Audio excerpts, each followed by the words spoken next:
Welcome to the No Bull Political Arena with your hosts, Sophia Nelson, Bill O'Reilly, Brian Mistro, and TJ McCormick. It's real voices, raw politics, and no bullshit.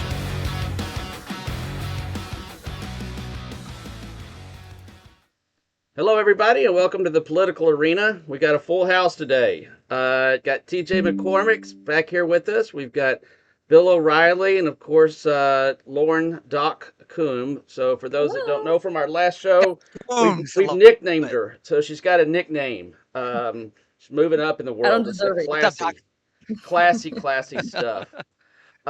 Yeah, so thanks everybody for joining us. It's a whole lot of stuff to cover today, but we'd be amiss if we didn't chat a little bit about Lindsey Graham, and I'll move this around to everybody. I don't know if any of you have met him or spent any time with him. I did a little bit. Met him several times, and you know, I I didn't become a real big fan of a lot of his politics after McCain, but there's no doubt in my mind the guy was a patriot and served his country for a long time. And you know, that's he kind of, to me at least, even though he crossed the line over to Trump somewhat, at least to me, he was he's kind of like one of those last of the old guards, you know, and of the Republicans, you know, the old Republicans like Thune or McConnell or you know, McCain or some of those folks. So the country's Or the definitely old in a rough Democrats, spot. for that matter, or the old Or the Democrats, old for that matter, old Democrats. politicians. Let's Yeah. be honest here, because there's plenty of shitheads on the other side that have replaced good old get along Democrats. So just wanted Yeah, to and keep us and honest. actually I have that on our list of things to talk about today too. But yeah, so it's sorry to hear about it. It's Shocking. he's an interesting person. If you never met him, I will say that the Lindsey Graham that you get on television is the same Lindsey Graham that you get in person. There'd be no doubt. I mean, if my eyes were closed, I could have told you who was talking. So, Bill, did you ever meet Lindsey or spend any time with I him? I, I did. I spent about a good half hour one-on-one with him once at a very fancy fundraiser for him in New York. He and I arrived early, and Huh. were the first ones at a well-known person's apartment. And so as people were getting prepared and other people hadn't shown up yet, I spent the time with him. I didn't really click with him, to be honest with you. I had been a big fan up until that point because I was a John McCain fan.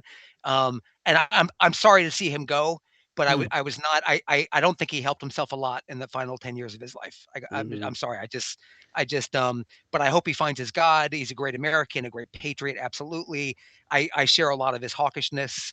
I'm so sorry for his family and that. I just can't say that I was the biggest fan in the last 10 years. Yeah. Yeah. I guess it kind of matches mine too. Is that the it was after I called that the McCain after McCain. So, He TJ, kind of did you? got stuck. He got stuck. Like he and McCain were kind of the reformers, and when Trump came up speaking the way he does and speaking outside of the established paradigm of what was polite society in America, Hmm. Graham spoke out, and I respected that. I like that. But then I thought he became a little bit a little bit Robinish again. Hmm. And so anyway, but go ahead, TJ. You take it, and then Well, we'll did go you on. know To, him? I've never met the man. I didn't know. I mean, I'm embarrassed to admit that I, how a guy's 33-year entry on his resume of service went past me. I never knew Oh, you until didn't. Oh, the news Jay, coverage today Jag. that he was in the Air Force for 33 years. Yeah, Jag. No idea. I didn't And either. I'm ashamed to admit that. But no, I guess if anything, he might have become a bit of a caricature of himself in the year, and that could have been calculated. That could, he might have said, I'm going to lean into what my press is saying about Hmm. me.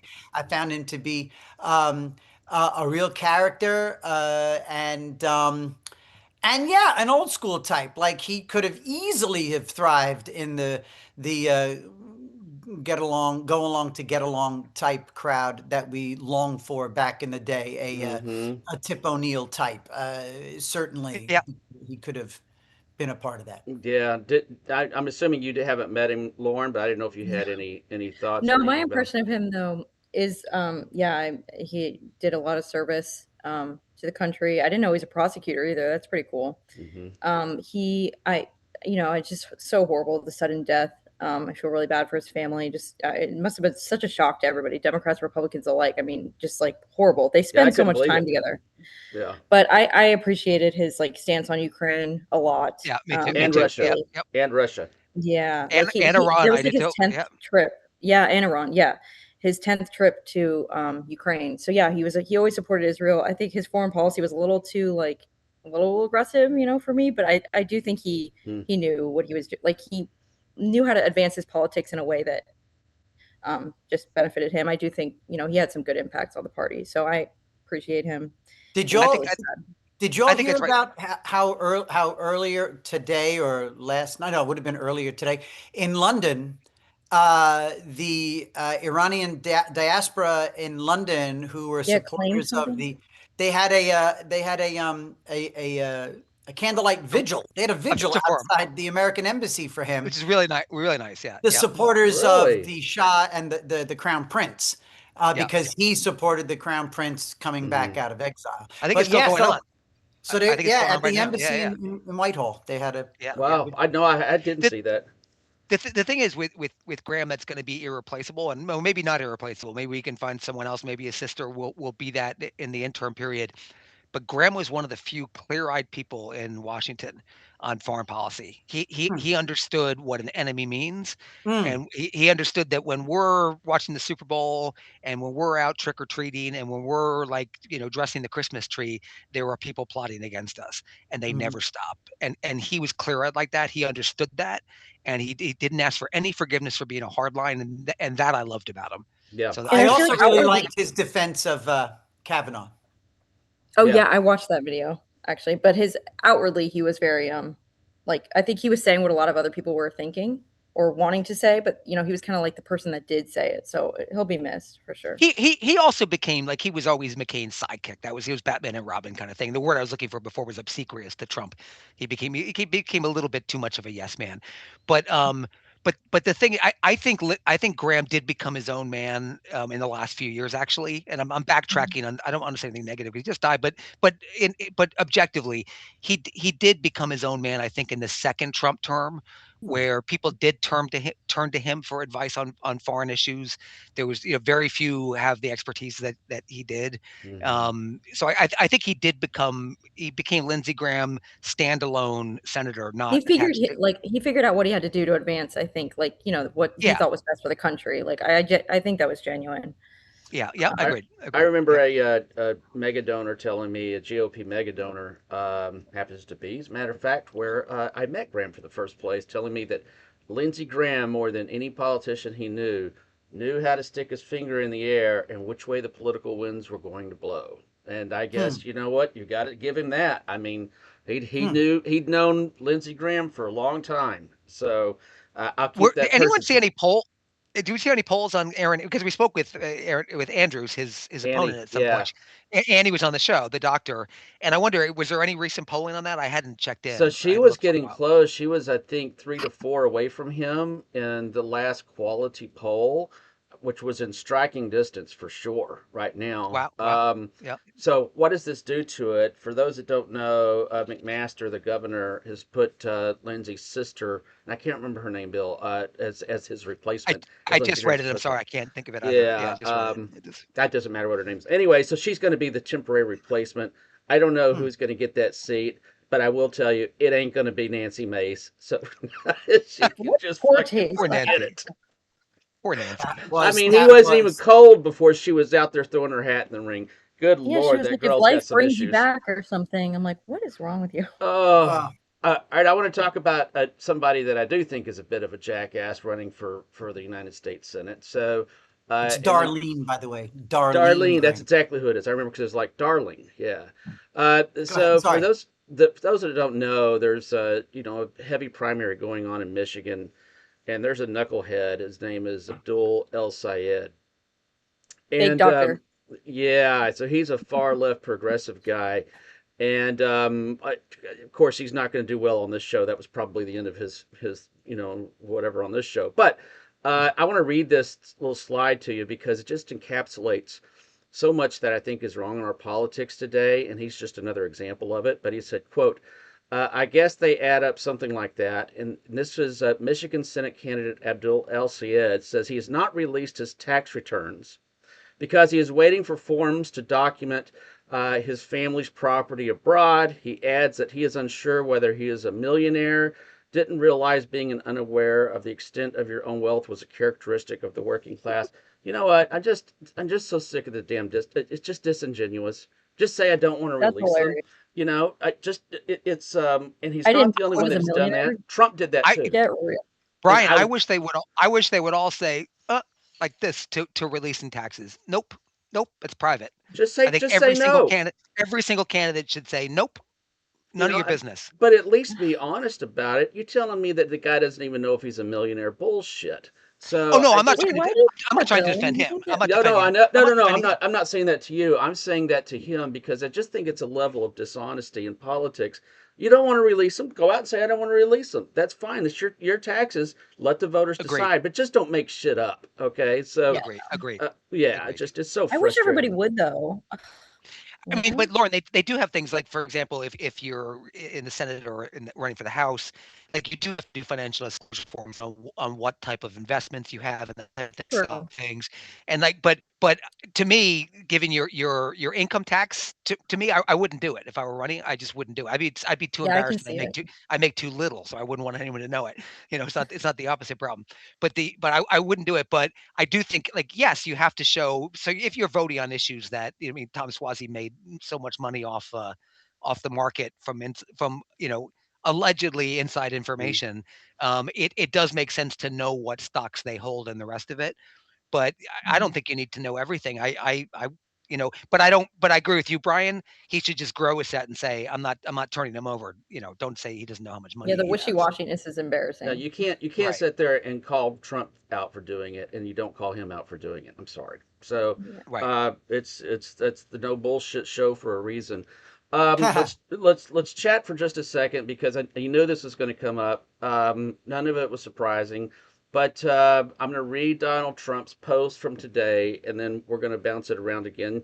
The Hormuz Strait is open and will remain open with or without Iran. We are instating the Iranian blockade, so named because it is only stopping Iran ships from coming or leaving. Blah, blah, blah. We are going to charge other vessels that are coming through 20% on all cargo shipped, and this is No, for we're not. providing them safety. Uh, I laughed at that. I mean, what's the mechanism for them to give us 20%? I mean, how does that work, right? Does they stop by the U.S. The U.S. destroyer and little credit card going out or No, something? you bring in New York State, you do congestion pricing. You nail them on the plate on the back of their tanker. Yeah, I always said this. I tweeted this forever ago and I got a bunch of crap. I said Trump wants in on the toll booth. I was yeah. like, I mean, kind of You were sounds right. like it, you know. You were Yeah, right, but Doc. they were Yeah, like, yeah. no, he doesn't. Oh, but I hope that wasn't true. But this was like a long time ago.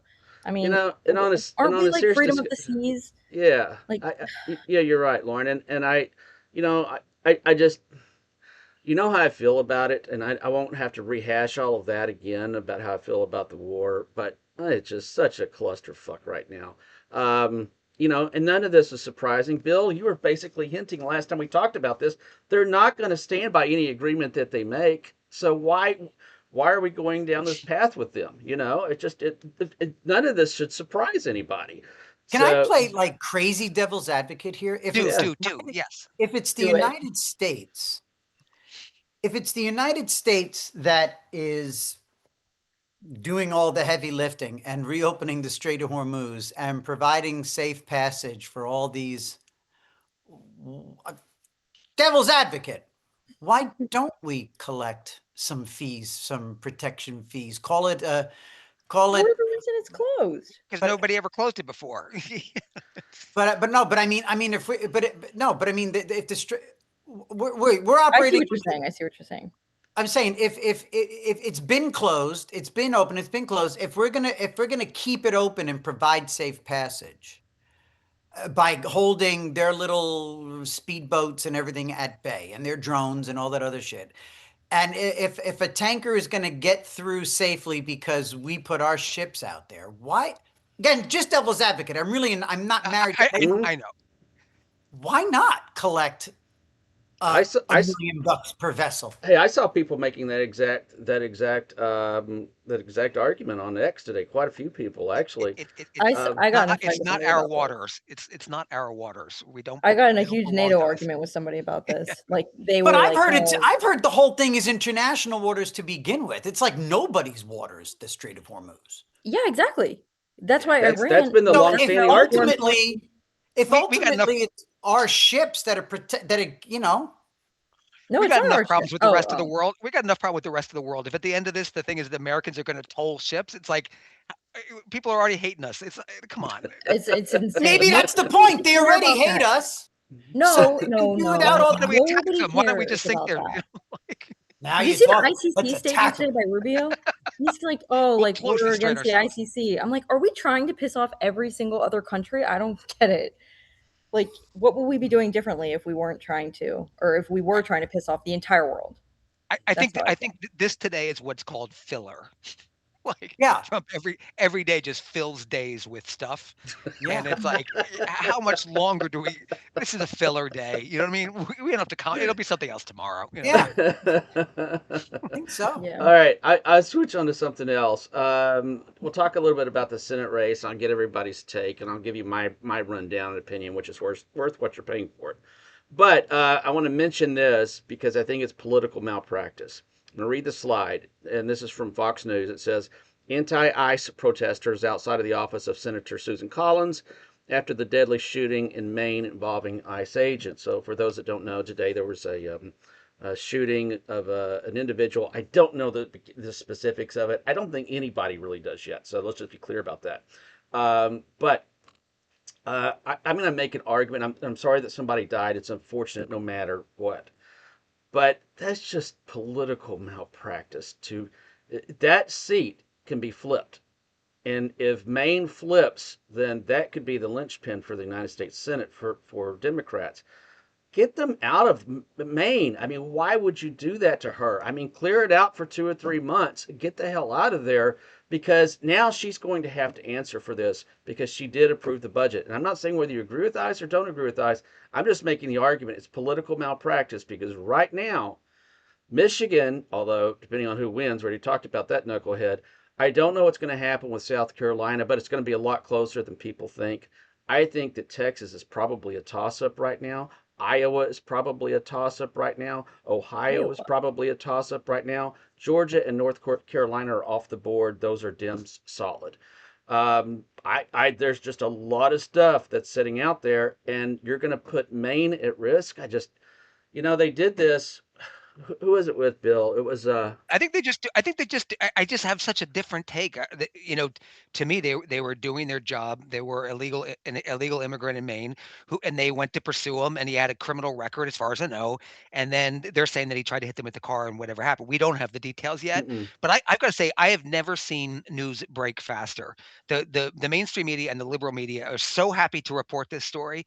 It's unbelievable. mm. I heard it from 15 different sources within a minute, Yep.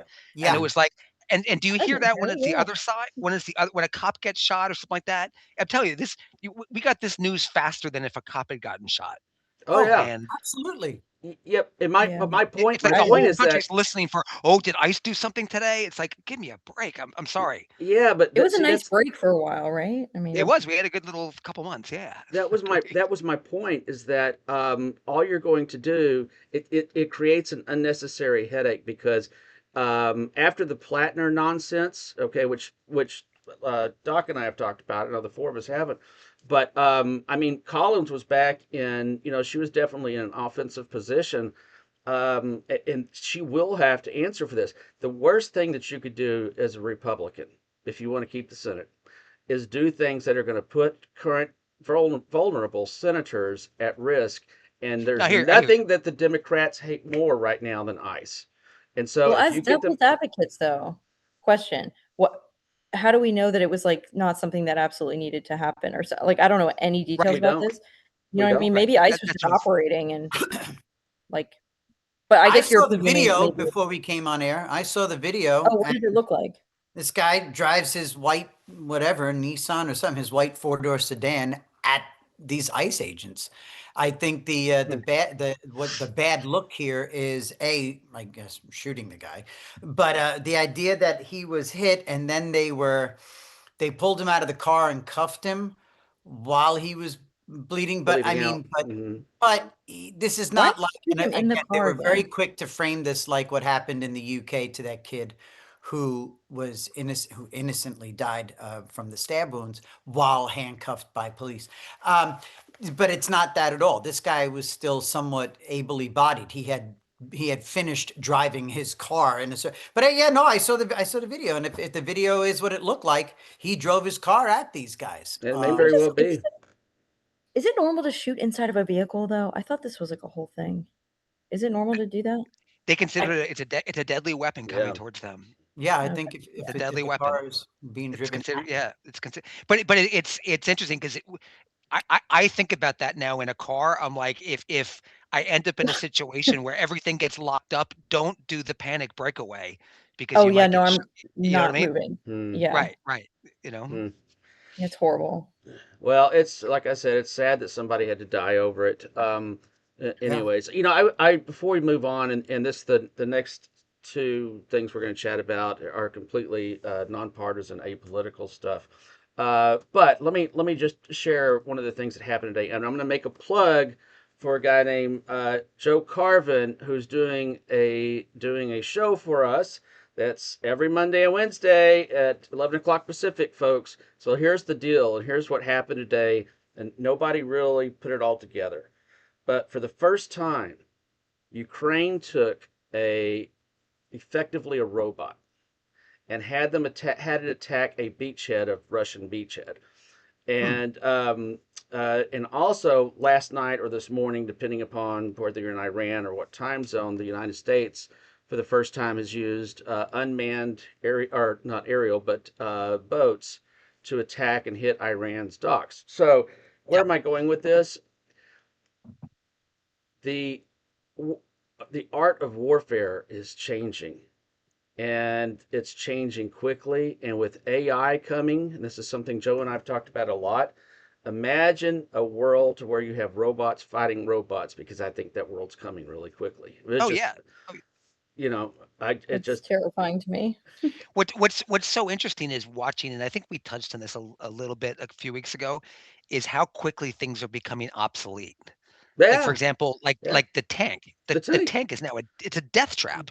You know what I mean? It's like you could swarm those things with drones. I mean, I'm sure there's some that are of better equipment. The M1 Abrams has some defensive capabilities, but tanks. I think ships will be next. You Yeah. know, where you have these hypersonic missiles.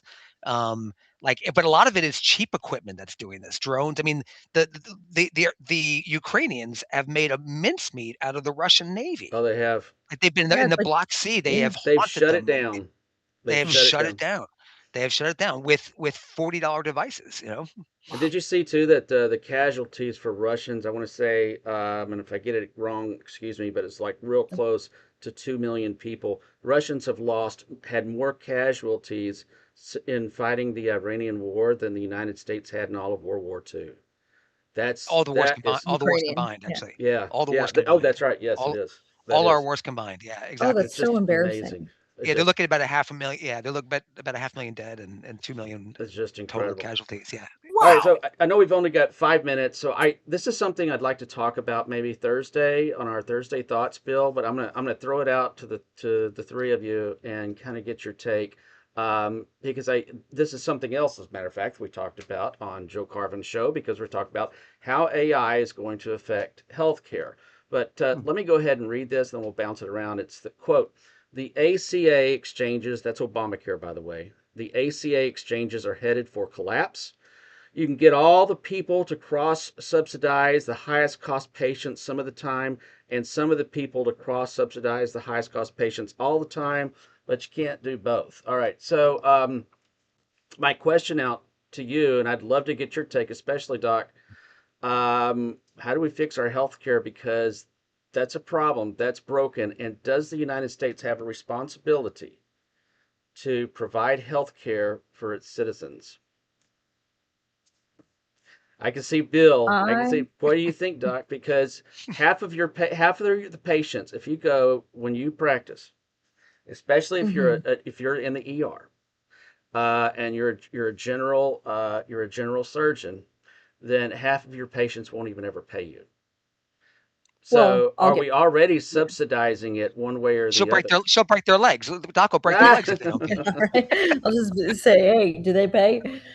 No, no. So that's the one thing I actually think was good about the ACA, or not the one thing. I think the pre-existing conditions, the 26 years old, whatever, those were good things. But and the ER visits, it got them down. Like the unpaid ER visits, it actually cut them in half almost, because people were forced to get insurance basically. Mm. But in general, I just don't think that the government like is likely to like I feel like my immediate perspective is like the government is going to not be the best at fixing certain problems. And I just don't think I think now it's impossible, right? It's there, so I think it's impossible to get rid of.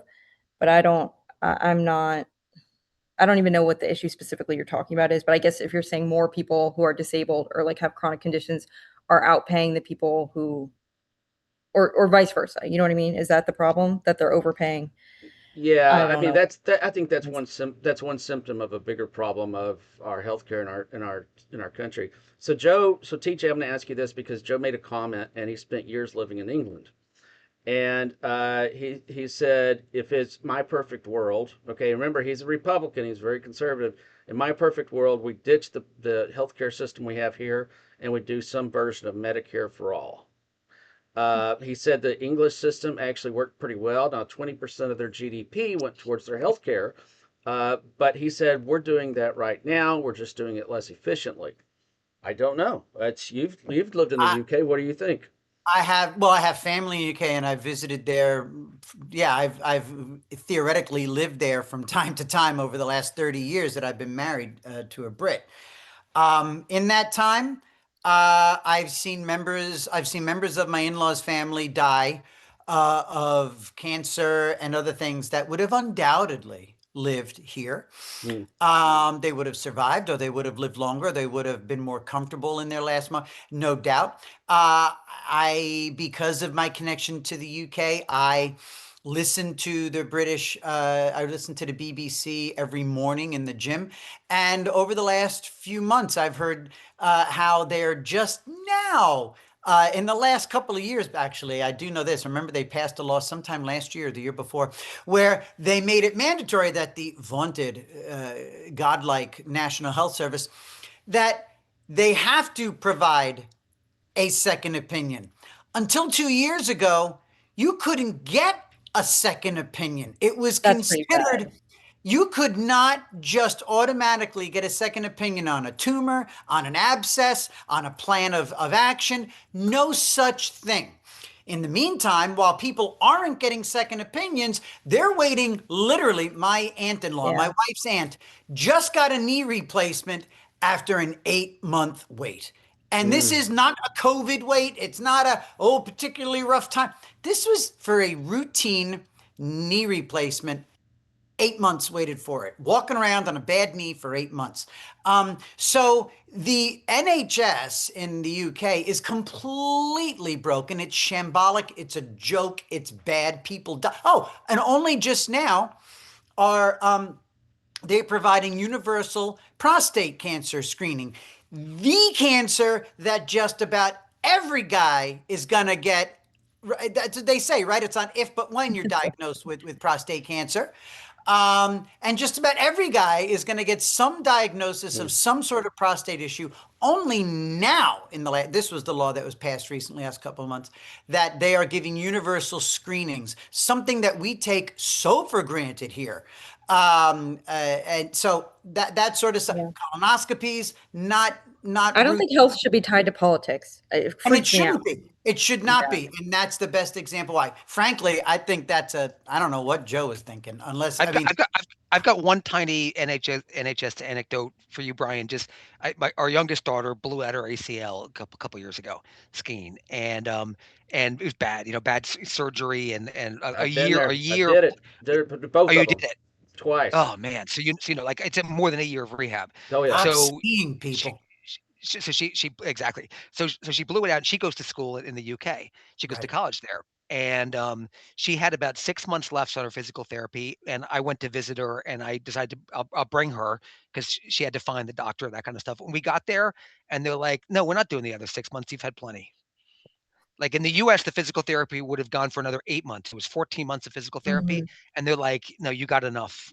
You're like, no more. Wow. Don't come back. Don't come Just back." a real quick question, if you don't mind, TJ, we got to go. But how does it work in the UK? Is it you just make an appointment with any doctor and they automatically bill the government, or do you have like a copay, or I mean I don't It's how it's does free. it work? It's free on delivery, which basically means that yeah, it's free, but they are taxed 40% of their income. I mean, 30% of the 40% of their income is taxed. Yeah. I mean, the VAT, the value Mhm. added tax. I mean, the Hmm. taxes over there are outrageous, and that's what it pays for. So yeah, no, but yeah, you go and you make an appointment. You go online, and you have to. There are walk-in clinics. But this time last year, my daughter was over there with my wife, and she had some sort of an episode, and she ended up in an emergency room, literally from about 11 in the morning till about 1 in the morning Hmm. Mhm. the next night, like that night. I mean, before she even saw a doctor. I want to make the slight caveat that Wow. I do understand the importance of healthcare and that it's a huge problem and that I need to do a deep dive and figure out what the best answer is because I just feel irresponsible as a future physician saying, no, but yeah, Well, it's a problem. that'll be a good deep dive for us, like on a Thursday thoughts, because Yeah. it's not a political discussion, I think, but it'd be something fun to Yeah, it's talk really about, not. and it's something everybody experiences, right? Well, Sure. everybody, thanks for joining us this evening. If you haven't already, please subscribe to the No Bull Media Group on YouTube. If you are watching this on TikTok, or if you're watching this on Twitch or X or a different platform, please like it. Please follow us. And we really appreciate it if you leave some questions. We'll talk about them on air and we'll bounce them around. So please do. And so a lot of good things are happening here. And by the way, the show that I mentioned, Joe Carvin's show, is specifically on AI. It's apolitical. It's one of the shows that we do. And I consider him an expert in the field. He knows the stuff extremely And I well. had one Boom. one one trivia point before we go. Yes, sir. Did you know, Brian? You might know because you got to know Joe well. That Joe Carvin was once the biggest farmer on the planet. No? Like, He was the big for a while. He owned the most agricultural land in the world. You can Are ask him you about it on his next serious? show. or he's Yeah, yeah. I'm not sure it was all in his pocket, but he was running it. Wow. He was the Amazing. biggest farmer on earth for a while. Yep. Wow, cool amazing. guy. No, I didn't know that. I'll have to harass him a little bit over that. But Harass him. he's Yeah. he's he's a, the guy's just so damned intelligent. Sometimes he just talks. It's it's Yep. it's up here. But You it's a got to lot just of fun. let. It's Yeah, a fun exactly. show. So, and AI, as we said today on the show, folks, AI is coming whether you're ready for it or not, and we are not ready for it as a country and a world. So, thanks for joining us again, everybody. We will be back to you tomorrow. And again, look forward to seeing you. Thanks, everybody, for joining. Thanks, Doc. See you, Bill. TJ, good Bye. to see you, my friend. Thank Thanks, you, guys. Okay. Brian. See you Thanks, Thank you, Brian. guys. Brian. Thanks. All right. Bye now. Bye. The Bye, Bill. No Bye, Bull TJ. Political Arena is on Bye. all major social media platforms. Make sure to give us and your host a follow. Hey everybody, this is Sophia Nelson. Follow me at I am Sophia Nelson on every one of my social media platforms. I'm Bill O'Reilly, and you can reach me at Twitter at WFBOR. Hey, this is TJ. Follow me on X or Twitter at TJ McCormack. This is Brian Mistro, and you can follow me on X at Brian_Mistro or follow along on Facebook at Brian.Mistro. A No Bull Media Group member.